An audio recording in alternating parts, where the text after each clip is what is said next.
If you want to get your query letter critiqued, but you do not want to pay for that to happen, you can get it done for free. Caveat, it'll be public out here on my social channels. My name is Gina. I'm an author, editor, publishing professional. I help you make your writing better. A couple more caveats. There is a real live person on the other side of this query. We are here to be constructive, not destructive. We are not mocking. Everybody is on a journey. They have submitted something here and they are being vulnerable because they are ready to learn, and we are going to learn along with them. If you would like to submit your own, the information on how to do so is in my bio. They are starting to pile up. I'm not sure how fast I'm going to be able to get through these. I might have to find another way to provide this information in another channel because there's just a lot of them coming in. And last caveat, this person has decided that they are querying that they are pursuing traditional publication. They do not need you telling them to just self-publish. First of all, you do not just self-publish. Self-publishing is a career path. This is a thing that should be considered carefully and should be made as a decision on purpose.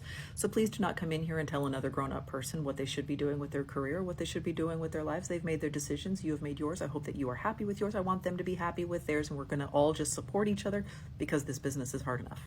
All right, so Arya's Awakening completed 120,000 word adult high fae fantasy romance first in a 3-part series. Okay, a series is always very difficult for a debut author to sell. They are financially risky. You are asking a publisher to put up money for signing advances on all 3 of these books, and you will, if the series sells, you get all the way to like book 2 publication payment being made before we know if book 1 is selling well. These are financially risky for publishers, and so you have to have an absolute banger of a book, and you have to be absolutely able to demonstrate that you're going to be able to sell enough for them to justify a big fat book being sold 3 books deep right off the top.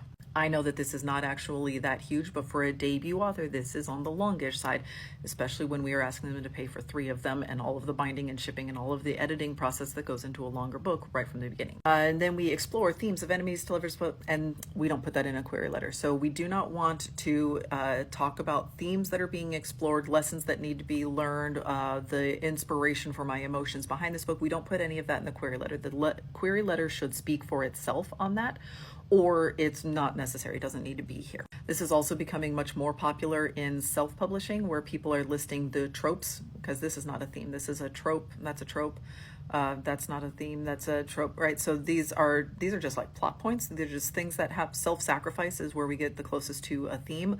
The rest of these are just romance tropes, just plot points that happen in fantasy stories. If you have to tell me that you have magic in your fantasy series, like that's pretty assumed. So this is just taking up a bunch of space. We don't need any of that here. Appeals to Sarah J. Maas and Rebecca Yarros. Huge, mega, ultra runaway bestsellers. In fact, this is, when we say fae romance, that is the name that everybody thinks of. This is too big for you to comp to. Fourth Wing has like redefined the way that people are buying and selling books. This is also too big for you to comp to.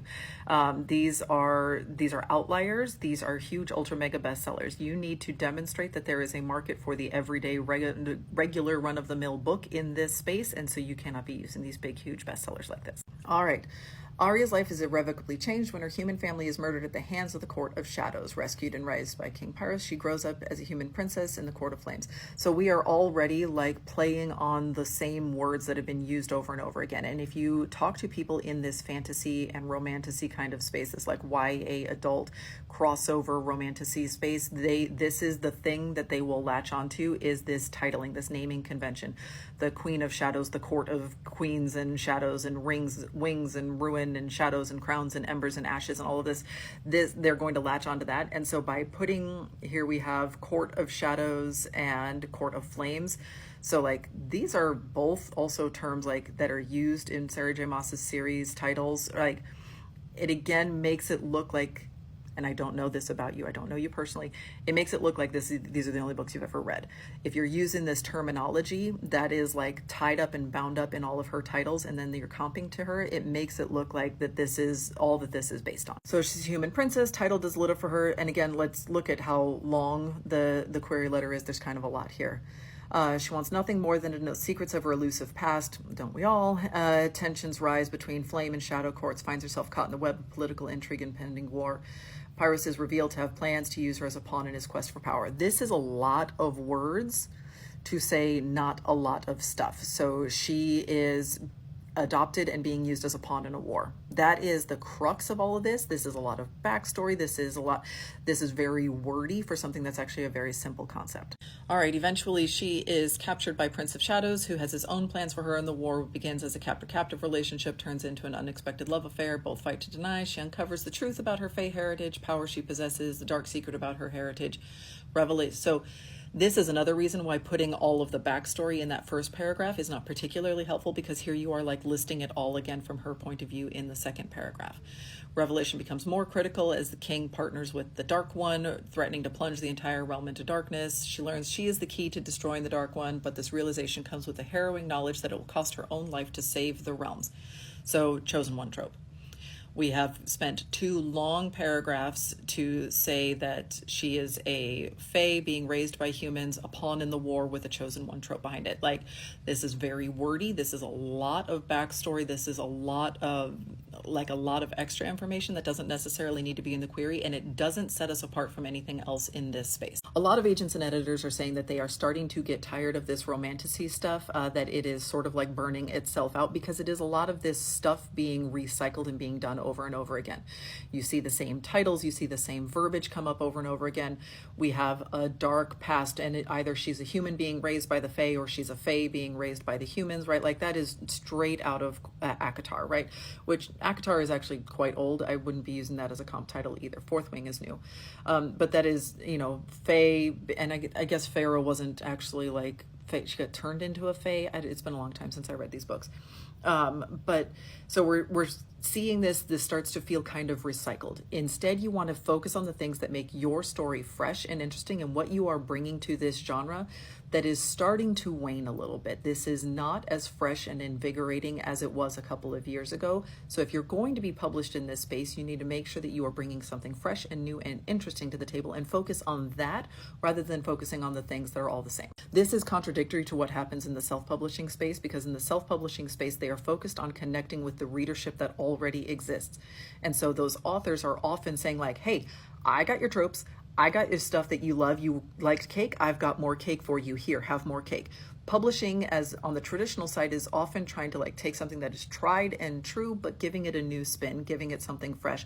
They want to compete with other books that are coming out at the same time, rather than like jumping in the pool and all having a big party together. So this is why we talk about these business lines being different and being separate from one another. They function differently. So if you are planning to take this to traditional publishing, you need to demonstrate why you are fresh and new and invigorating and different and interesting in this space that is very well established. In a climactic turn of events, and this is where we do not describe our own work.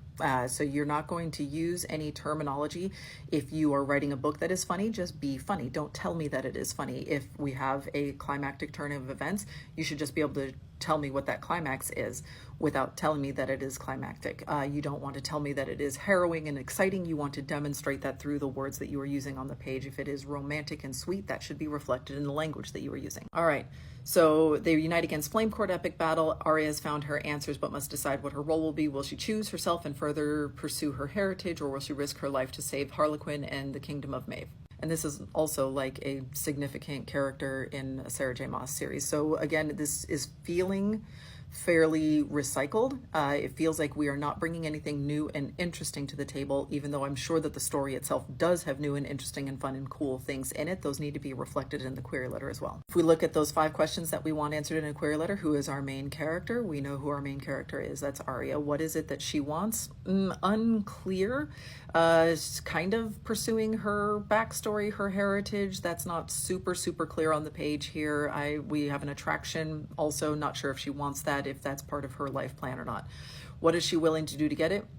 Totally unclear. Like, that is not listed. This feels like she's being shoved around throughout the story, that she's not making any decisions of herself. So we need to rephrase this so that it sounds much more proactive, like she is making decisions. What is standing in her way? War. Terrible. I'm not really sure who the antagonist is. There seems like threats are closing in from all sides, but I don't know who it is that we are really supposed to be upset with. I don't know what she's trying to overcome. And what happens if she fails? Risk her life? But again, it's not super clear what she's able to do to control this because she's just a pawn being moved around in everybody else's games. Rephrase it to sound more fresh, more invigorating to the genre, and pay attention to her agency and her making decisions on the page.